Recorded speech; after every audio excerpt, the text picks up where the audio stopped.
कुछ बातें practical experience से ही समझ आती हैं। जैसे मेरा आज क्लाइंट दूसरे क्लाइंट का नाम लेकर बोलता है कि सर उसके तो एब्स आ गए हैं।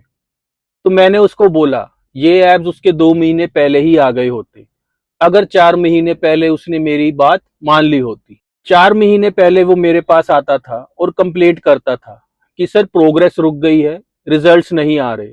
तो मैंने उसकी रूटीन में 2 चेंजेस बोले थे, बट उसने उस चीज को फॉलो नहीं किया, बट कंप्लेंट रोज करता था। तो एक दिन मैंने उसको सीधा बोल दिया, मैं कोच हूँ, मैजिशियन नहीं। मैं तुम्हें डायरेक्शन दे सकता हूँ, लेकिन चलना तुम्हें खुद पड़ेगा। फिर उसने मेरी बात को फॉलो करना शुरू कर दिया और उसको विजिबल रिजल्ट्स आने शुरू हो गए। एक बात याद रखना, कोच शॉर्टकट्स नहीं देता, कोच तुम्हारा टाइम बचाता है, लेकिन उन लोगों का जो उसका कहना मानते हैं। Build strength, defeat ageing.